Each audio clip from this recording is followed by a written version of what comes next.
આજે આંતરરાષ્ટ્રીય યોગ દિવસ છે ત્યારે yoga for healthy ageing theme પર આજે યોગ દિવસની ઉજવણી દુનિયાભરમાં કરવામાં આવી રહી છે। આંતરરાષ્ટ્રીય યોગ દિવસની થીમ સ્વસ્થ વૃદ્ધત્વ છે।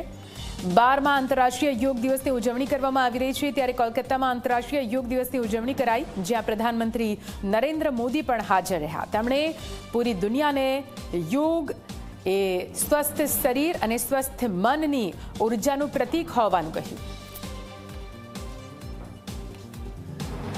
તો આપ અલગ અલગ દ્રશ્યો જોઈ રહ્યા છો। આપ જુઓ, ગુજરાતથી લઈને દેશભરમાં કેવી રીતે અલગ અલગ જગ્યાઓ પર યોગ દિવસની ઉજવણી કરવામાં આવી રહી છે અને આજે કરોડો લોકોએ યોગ કરીને યોગ દિવસની ઉજવણી કરી છે। ત્યારે અમદાવાદમાં જુઓ તમે, અમિત શાહ તેમની સાથે હર્ષ સંઘવીએ યોગ કર્યા। આ તરફ કોલકાતામાં પ્રધાનમંત્રી નરેન્દ્ર મોદીએ યોગ કર્યા છે। મનસુખ માંડવિયા જેમણે દિલ્હીમાં યોગ કરીને લોકોને યોગ માટેનો સંદેશો આપ્યો છે। પ્રધાનમંત્રી નરેન્દ્ર મોદી જેઓ કોલકાતામાં યોગ દિવસના કાર્યક્રમ નિમિત્તે હાજર રહ્યા હતા। વિશ્વ યોગ દિવસ જેના અલગ અલગ દ્રશ્યો સામે આવી રહ્યા છે। હવે રાજ્યની વાત કરીએ તો આપ જુઓ, સીએમ ભૂપેન્દ્ર પટેલે માણસામાં જ્યાં રાજ્ય કક્ષાના યોગ ઉજવણી માટેનું આયોજન કરવામાં આવ્યું હતું ત્યાં હાજરી આપીને તેમણે પણ યોગ કર્યા।